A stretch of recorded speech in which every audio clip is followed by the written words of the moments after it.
Millie Bobby Brown is engaged to married to Bon Jovi's son. So you said she was married. I didn't know that. I didn't know that she was married to Bon Jovi's son. Mm-hmm. Huh. Good for them. Nice young couple. How old is he?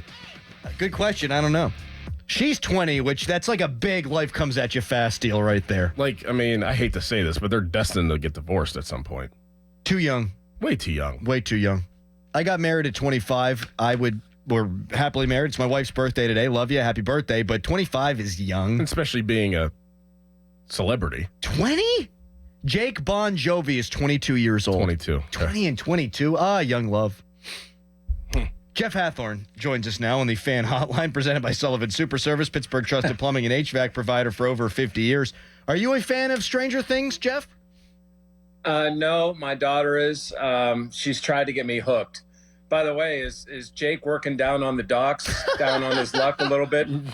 Tough, man. Tough. I don't think he's down on his luck anymore, Jeff. I mean, she's got to be worth lots of money. What's he do? Like, is he a singer too or something? He's a model, it says. Oh, my God. He looks just like his dad. What a couple. Anyhow, Jeff, we were discussing Mike Tomlin's coaching tree because that's what happens when Mike Tomlin gets a contract extension. And Doug Whaley said, it's not a good look that there's no coaching tree. What do you make of all that? Yeah, it's better that coaching tree than the Belichick coaching tree, which is this like horrid oak that just where all the limbs fall down to the ground.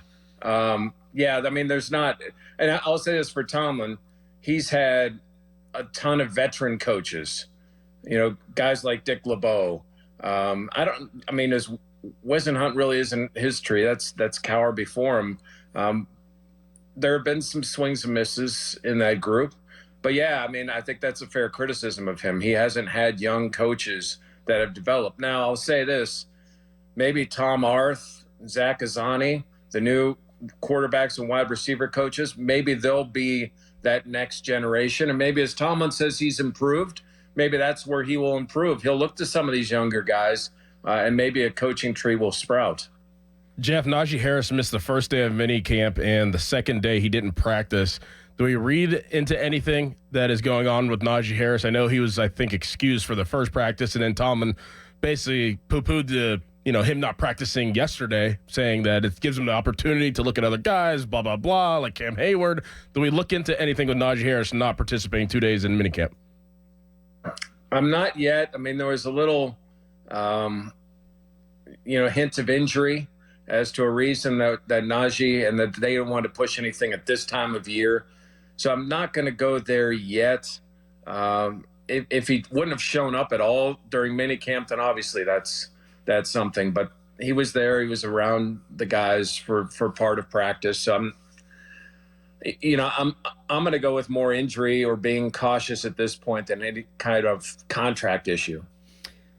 We were reacting to what Arthur Smith said a few days ago about wide receiver 2, and a roundabout way basically of saying, yeah, we don't have one.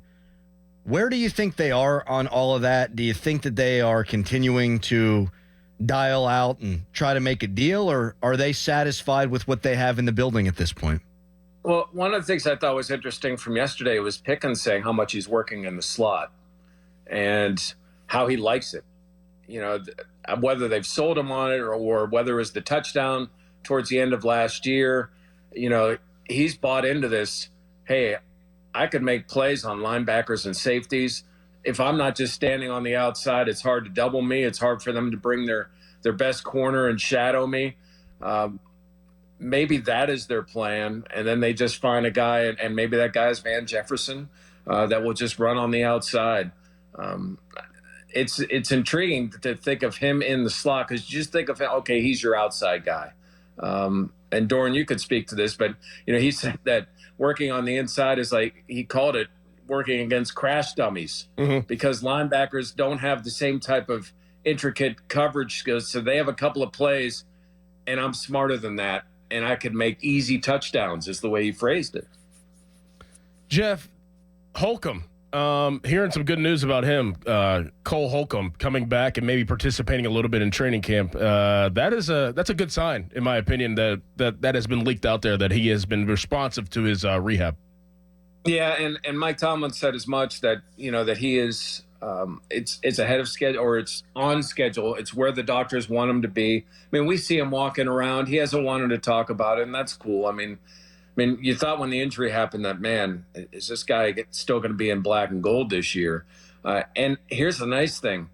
He would be a luxury addition at this point, because, you think of Queen and Roberts being your starters. If Holcomb could come in, and the way he was playing before the injury, that's the sad thing. Like, he was really coming into his own. Then you add that to the mix. You've got Peyton Wilson that's making plays in OTAs. But he has that athleticism, and it's you could go from 2 years ago, like just rolling the dice, or even at points last year because of injuries, where you're bringing guys out of retirement at that position, to having it being a strength for this defense. Jeff Hathhorn joining us here on the Fan Morning Show. So Terrell Austin talked about Minkah Fitzpatrick. This is something that Doran and I talked about when Deshaun Elliott was signed. Like, that kind of went under the radar given all the other high priority stuff that was happening for the Steelers and them operating in a way that we really haven't seen. We had said at the time, like, does this allow Minkah to go back to center field? And I am delighted that seems to be the plan for Minkah now this year, because we did not see the splash out of him last year. Yeah, and he almost went third person on us, talking about Minkah ball the other day. But that is Minkah ball, allowing Benny him to Snell go play. football. Yeah, and it's Elliott, and then it's also having the linebackers that are doing their jobs. Or the linebacker like Queen that can cover. I think they've got the personnel and if they can get back to that, you got the rush from the outside. If the defensive line can hold their own, this defense, it has the makings to be top 5. You wonder about that other corner position, but Rush can make those corners better, as we all know. So I don't get too freaked out about Dante at this point. Given the fact I like so much else about the defense, that I don't think you're ever going to have a defense in a salary cap world where you have stars at every position. You got to kind of pick, okay, where can I try to hide somebody? Jeff, this was wonderful. As always, a lot more great stuff on the website, 937thefan.com. Thanks, buddy.